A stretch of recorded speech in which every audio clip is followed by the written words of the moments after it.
자, 건물부가세 대리납부 제도에 관해서 보겠습니다. 상가 건물 매매하실 때 대리납부를 통한 매수자가 부가세를 납부하고 매도인은 세금 계산서를 발급한다. 이렇게 특약상에 적어 놓으시면 되는데, 매수자가 부가세를 대리납부하더라도 매도인은 세금 계산서를 발급해 줘야 되거든요. 매도인은 세금 계산서를 발급해 줘야 돼요. 그래서 특약상에 이렇게 적으시면 좋을 것 같아요. 자, 요 세 페이지에 세무사님들이 적어 놓은 것들을 좀 발췌해서, 제가 다시 조금 편집을 해가지고, 내용이 조금 이제 다른 부분들은 제가 또 요 이해하기 좋게 좀 편집을 해서 세 페이지로 해놨는데, 요 세 페이지를 같이 보겠습니다. 자, 사업용 건물을 매도자와 매수자가 사업하는 경우, 항상 건물분 부가세, 가세 문제가 따라온다. 항상 따라옵니다, 항상. 계약서에는 건물분 부가세가 포함인지 별도인지를 명시해야 한다. 자, 요약해서 이해하시면은, 자, 건물 부가세 포함 매매 금액인지, 그러니까 건물 부가세를 거론을 안 하면 매매 금액이 포함된 거예요. 건물 부가세라는 특약상도 안 줬고 아무것도 거론을 안 했잖아요. 그러면 매매 금액이 포함된 거예요, 그거는. 그래서 포함인지 아니면 별도인지를 명시해야 한다. 일반 양도양수의 경우에는 매도자는 건물을 매도 시 건물분의 10% 부가세 납부 의무가 발생하며 매수자는 건물을 매입하면서 부담한 10% 부가세를 환급받을 수 있습니다. 환급. 그러나 사업의 포괄 양수도인 경우에는 매수자가 10% 부가세를 부담하고 환급받는 절차가 생략됩니다. 그러니까 주고 받고 환급받고 이런 절차를 생략한다는 거죠. 사업용 건물을 매수하면서 일반 양수도이지만 매도자가 매수자로부터 건물 부가세 10%를 받지 않고, 자, 사업용 건물을 매매하면서 일반 양수도이지만 매도자가 매수자로부터 건물 부가세 10%를 받지 않고, 매도자가 매수자한테 10% 받는 거죠. 이걸 받지 않고 매수자가 매도자를 대리해서 매도자 대신 부가세를 세무서에 납부하는 제도가 있습니다. 이 매도인이 건물 부가세 받아가지고 자기 급한 돈 써야 될 일이 있다면서 건물 부가세 납부 안 하고 써버리면 이거 참 난처하죠. 건물 부가세를 매도인이 납부를 해야 되잖아요. 매수인은 환급 받아야 되는데, 근데 이 돈을 닦아 써버리면 참 황당하잖아요. 그렇죠? 예, 적은 돈도 아니고. 그래서 매도자를 대신해서 부가세를 세무서에 납부하는 제도가 있다는 거죠. 그래서 이런 경우에 세금 계산서를 발급하고, 누가 발급하는 거죠?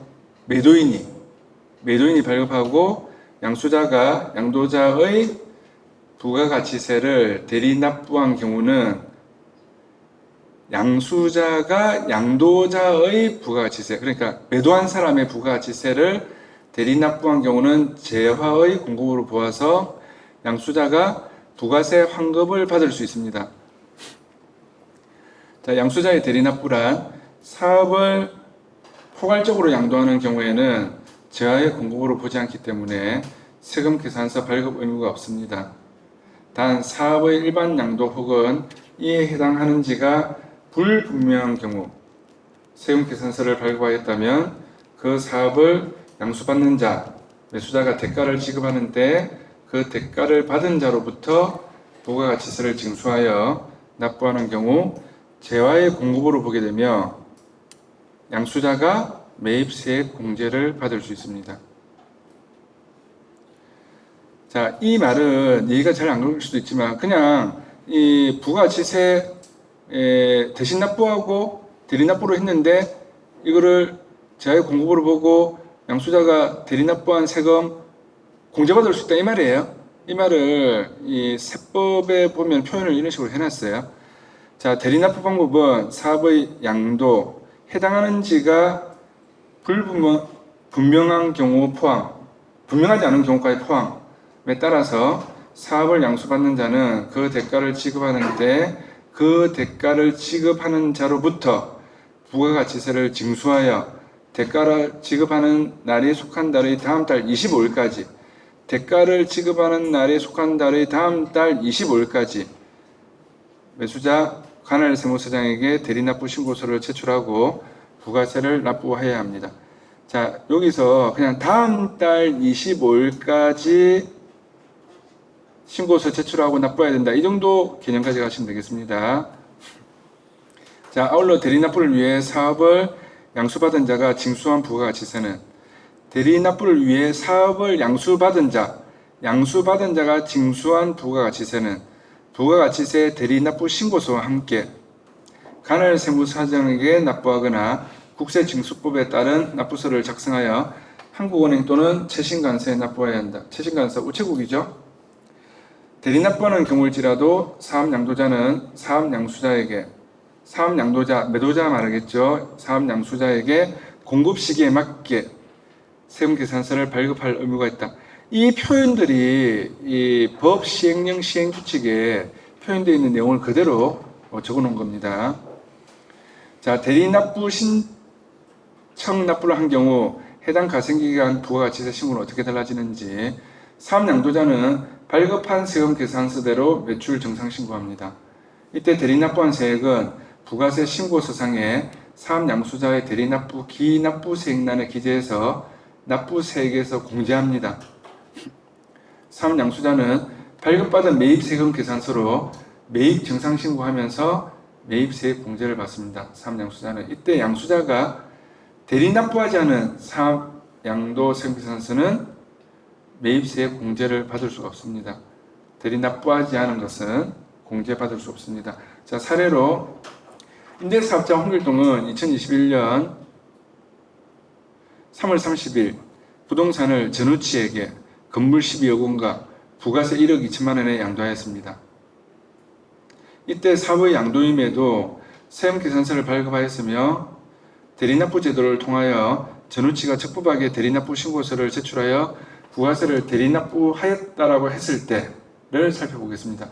사업의 포괄 양도인 경우 재해 공부를 보지 않으나 양수자가 대가를 지급하는 날에 속하는 달의 다음 달, 대가를 지급하는 날, 이 부가세 지급했다 이 말이죠.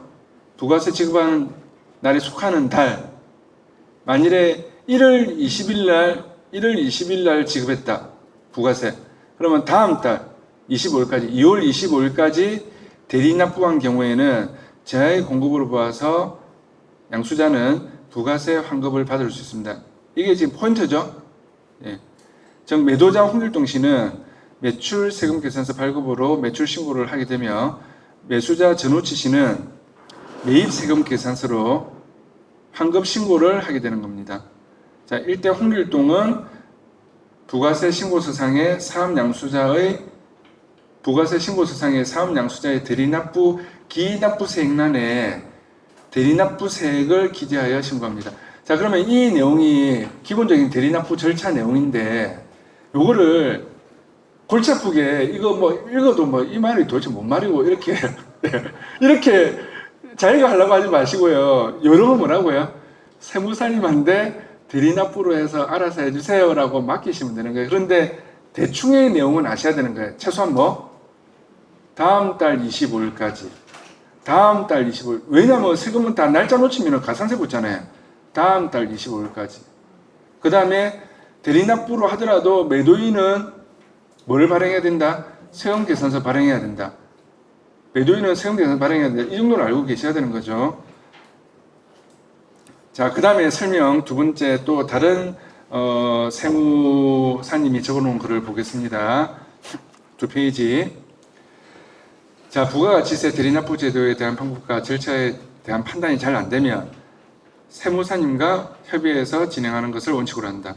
사항에 따라서 많은 가산세가 부과됨으로 주의해야 된다. 왜 세무사님한테 맡긴단 말이죠? 자기가 잘못하면은 가산세가 부과된단 말이에요. 가산세.